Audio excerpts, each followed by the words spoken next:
بسم اللہ الرحمن الرحیم۔ آج کا سوال یہ ہے کہ سعد بن ابی وقاص رضی اللہ عنہ کی والدہ محترمہ 3 دن تک بھوکی پیاسی کیوں تڑپتی رہی؟ تو اس سے پہلے یہ سمجھیے کہ سعد بن ابی وقاص رضی اللہ عنہ نبی علیہ السلام کے ماموں شمار کیے جاتے تھے۔ ان کو ماموں کہا جاتا تھا کیونکہ ان کا خاندان زہرہ تھا، اور نبی علیہ السلام کا نونہال بھی زہرہ خاندان ہے، تو اسی خاندان سے حضرت سعد بن ابی وقاص رضی اللہ عنہ بھی تھے۔ ان کو ماموں کہا جاتا تھا نبی علیہ السلام کا۔ 19 سال کی عمر میں حضرت ابوبکر صدیق رضی اللہ عنہ نے جب ان کو اسلام کی دعوت دی تو انہوں نے اسلام قبول فرمایا، اور اسلام قبول فرمانے کے بعد ان کی والدہ کو جب پتہ چلا کہ سعد بن ابی وقاص رضی اللہ عنہ نے اسلام قبول کر لیا ہے، تو انہوں نے اس سے ناراض ہو کر احتجاجاً ناراضگی کا اظہار کرتے ہوئے اپنا کھانا پینا چھوڑ دیا۔ سعد بن ابی وقاص رضی اللہ عنہ اپنی والدہ سے بے حد پیار کرتے تھے اور بے حد خدمت کرتے تھے، اور والدہ بھی ان سے بے حد پیار کرتی تھی۔ تو جب والدہ کے 3 دن گزر گئے بھوک اور پیاس میں، تو 3 دن کے بعد ان کی والدہ بھوک اور پیاس کی شدت میں غش کھا کر گرنے لگی۔ تو سعد بن ابی وقاص رضی اللہ عنہ سے رہا نہ گیا، نبی علیہ السلام کی خدمت میں حاضر ہوئے، عرض کیا یا رسول اللہ، میری والدہ کی یہ کیفیت ہے اور مجھے اسلام سے ہٹانے پر اڑی ہوئی ہے، تو کیا کیا جائے؟ تو اسی وقت حضرت جبرائیل علیہ السلام ایک قانون لے کر قیامت تک کے لیے اترے کہ وَإِن جَاهَدَاكَ لِتُشْرِكَ بِي مَا لَيْسَ لَكَ بِهِ عِلْمٌ فَلَا تُطِعْهُمَا۔ یہ والدین اگر آپ کو اللہ کے ساتھ شرک کرنے پر مجبور کریں تو آپ ان کی اطاعت نہ کیجیے۔ تو یہ قانون اللہ تبارک و تعالیٰ نے بنا دیا کہ والدین کا مقام اور مرتبہ وہ الگ ہے۔ قرآن خود بیان کرتا ہے کہ جب والدین سے آپ کو کوئی تکلیف یا آپ کا کوئی نقصان ہو جائے تو اپنے دکھ کا اظہار کرنے کے لیے بھی آپ اف نہیں کر سکتے، اف کرنے کی اجازت بھی نہیں ہے۔ تو یہاں پہ ماں جو ہے، جو والدہ ہے، وہ بھوک اور پیاس میں تڑپ رہی ہے، غش کھا کے گر رہی ہے، تو اللہ تبارک و تعالیٰ فرما رہے ہیں اگر یہ شرک کرنے پر مجبور کریں تو پھر آپ ان کی اطاعت نہ کیجیے۔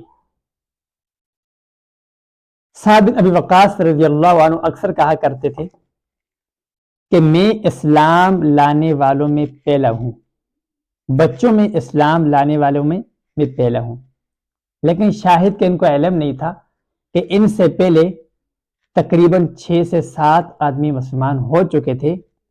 ان کا شاہد کہ 7واں نمبر ہے مسلمان ہونے کا۔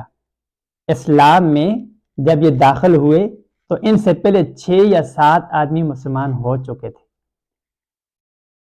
باقی مسلمانوں کی طرح انہوں نے بھی مکہ کے اندر بہت ساری تکلیفیں برداشت کی۔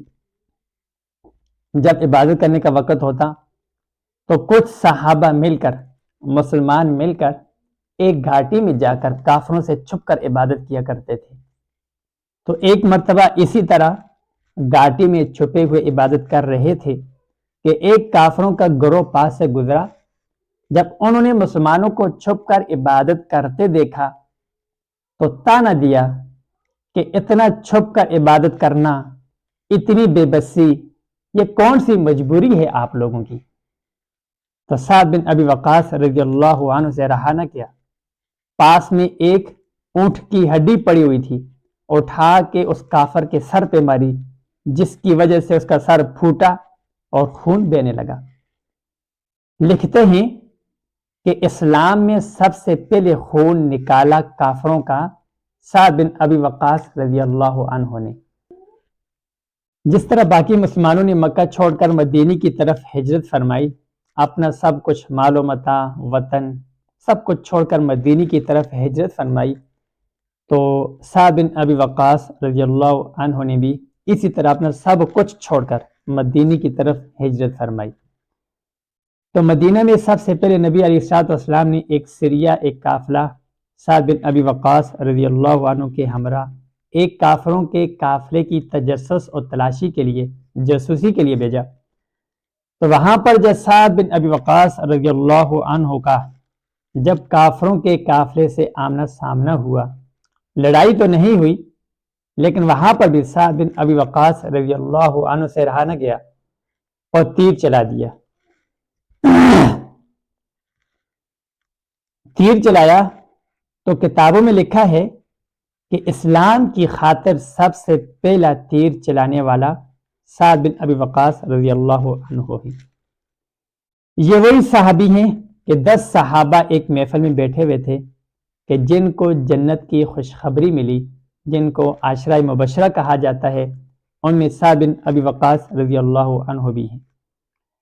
جنگ بدر بھی لڑی، اور جن صحابہ نے جنگ بدر لڑی تو اللہ تبارک و تعالیٰ نے ان کے اگلے اور پچھلے سارے گناہ معاف فرما دیے۔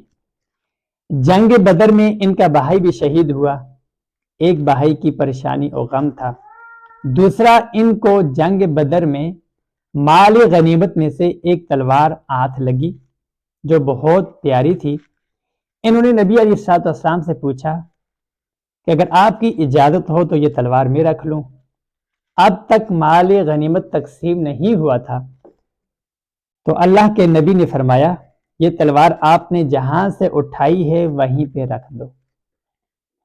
سعد بن ابی وقاص رضی اللہ عنہ کو بدر میں ایک بھائی کے شہید ہونے کا غم، دوسرا تلوار کے نہ ملنے پر پریشانی اور غم، واپس کے تلوار کو رکھی اور غمگین ہو گئے۔ تو ان کا غم اور ان کی پریشانی اللہ تبارک و تعالیٰ نے ایک دم سے ختم فرمائی۔ حضرت جبرائیل علیہ السلام سورہ انفال ان کی کچھ آیات کو لے کر اترے اور نبی علیہ السلام نے سعد بن ابی وقاص رضی اللہ عنہ کو بلایا اور وہی تلوار ان کے حوالے کی۔ سعد بن ابی وقاص رضی اللہ عنہ 55 ہجری میں ان کی وفات ہوئی، اور ازواج مطہرات نے مطالبہ کیا کہ ان کا جنازہ ہمارے حجروں کے سامنے کیا جائے تاکہ ہم بھی ان کا جنازہ پڑھ سکیں۔ تو سعد بن ابی وقاص رضی اللہ عنہ کا جنازہ مسجد نبوی میں ازواج مطہرات کے حجروں کے سامنے ادا ہوا۔ تو لوگوں نے یہ سوال اٹھایا کہ مسجد میں نماز جنازہ کیسا پڑھا گیا؟ تو اس کے جواب میں حضرت عائشہ رضی اللہ عنہا نے فرمایا کہ لوگ کتنا جلدی بھول جاتے ہیں کہ نبی علیہ السلام نے حضرت سہیل کا جنازہ مسجد میں پڑھا تھا۔ تو سعد بن ابی وقاص رضی اللہ عنہ نے اسلام کی خاطر بہت بڑی قربانی دی، اور بڑے جو صحابہ ہیں ان میں ان کا شمار ہوتا ہے۔ تو اللہ تبارک و تعالیٰ سعد بن ابی وقاص رضی اللہ عنہ جیسی زندگی، اسلام کی خدمت گزاری اللہ ہر انسان کو نصیب فرمائے۔